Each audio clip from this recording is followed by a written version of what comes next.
Assalamualaikum warahmatullahi wabarakatuh. Perkenalkan, nama saya Anissa Nurjana dari kelas 6C Pendidikan Matematika Universitas Singapura Bangsa Karawang. Pada kesempatan kali ini, saya akan menjawab soal latihan tentang proses inovasi pendidikan.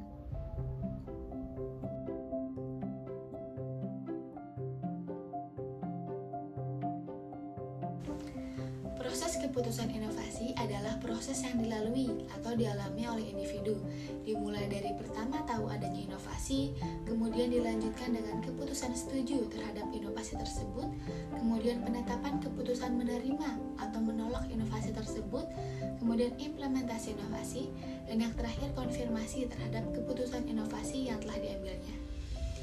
Nah, proses keputusan inovasi ini bukan kegiatan yang dapat berlangsung seketika, tetapi merupakan serangkaian kegiatan yang berlangsung dalam jangka waktu tertentu.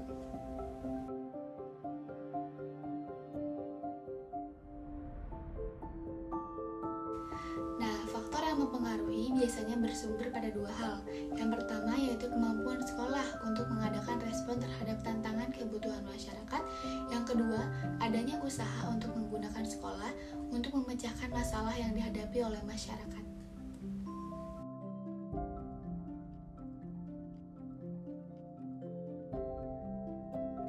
Hal itu disebabkan karena proses keputusan inovasi harus melalui beberapa proses, dimulai dari pertama tahu adanya inovasi, kemudian dilanjutkan dengan keputusan setuju terhadap inovasi, kemudian penetapan keputusan menerima atau menolak inovasi, kemudian implementasi inovasi, dan yang terakhir konfirmasi terhadap keputusan inovasi yang telah diambilnya.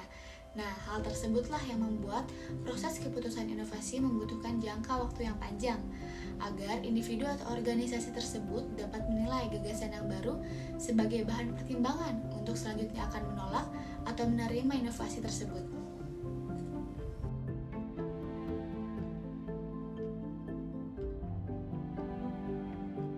Ciri pokok keputusan inovasi yang membedakannya dengan tipe keputusan yang lain adalah dimulai dengan adanya ketidaktentuan atau uncertainty tentang sesuatu atau inovasi.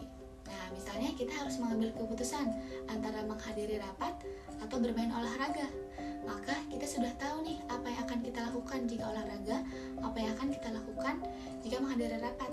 Karena rapat dan olahraga bukanlah hal yang baru. Kita mengambil pertimbangan nih dalam mengambil keputusan mana yang paling menguntungkan sesuai dengan kondisi saat itu. Nah, keputusan tersebut itu bukan merupakan keputusan inovasi. Nah, akan tetapi jika kita harus mengambil keputusan untuk mengganti penggunaan kompor minyak dengan penggunaan kompor gas yang sebelumnya belum pernah tahu tentang kompor gas, maka keputusan ini adalah disebut keputusan inovasi. Mengapa seperti itu? Karena proses pengambilan keputusan mau atau tidak mau menggunakan kompor gas dimulai dengan adanya serba ketidaktentuan tentang kompor gas.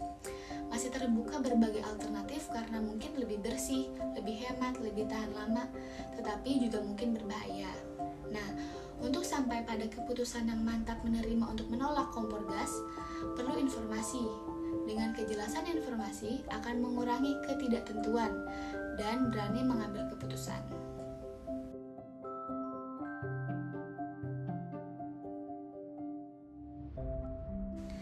Proses inovasi dalam organisasi dibagi menjadi dua tahap, yaitu tahap permulaan dan tahap implementasi.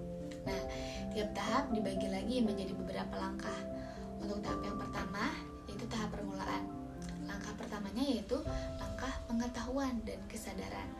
Nah, jika inovasi dipandang sebagai suatu ide, kegiatan atau material yang diamati baru oleh penerima inovasi, maka tahu adanya inovasi menjadi masalah yang pokok. Sebelum inovasi dapat diterima oleh calon penerima, calon penerima harus sudah menyadari bahwa adanya inovasi. Dengan demikian, ada kesempatan untuk menggunakan inovasi di dalam organisasi. Langkah yang kedua yaitu langkah pembentukan sikap terhadap inovasi.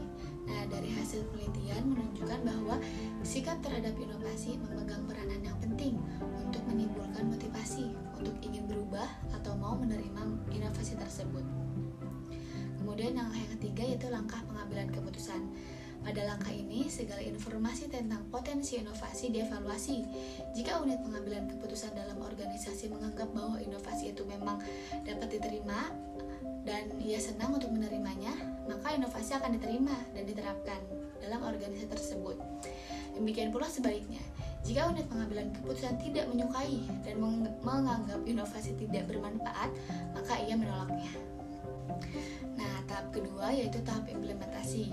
Pada langkah ini, kegiatan yang dilakukan oleh para anggota organisasi ialah menggunakan atau menerapkan inovasi tersebut. Ada dua langkah yang akan dilakukan, yaitu yang pertama, langkah awal implementasi. Nah, pada langkah ini, organisasi mencoba menerapkan sebagian inovasi.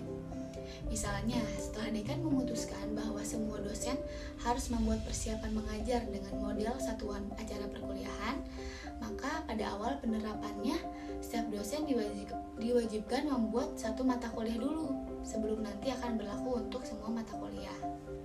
Nah, kedua yaitu langkah kelanjutan pembinaan penerapan inovasi. Nah, jika pada penerapan awal tadi berhasil, para anggota telah mengetahui dan memahami inovasi serta memperoleh pengalaman dalam menerapkannya, maka tinggal melanjutkan dan menjaga kelangsungannya. Seperti itu.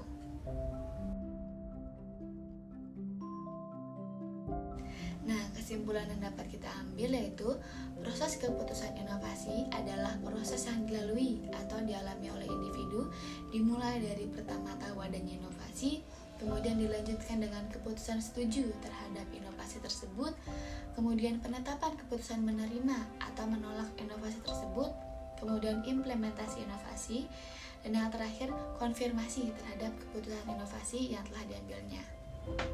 Nah, proses keputusan inovasi ini bukan kegiatan yang dapat berlangsung seketika, tetapi merupakan serangkaian kegiatan yang berlangsung dalam jangka waktu tertentu. Nah, mengapa demikian?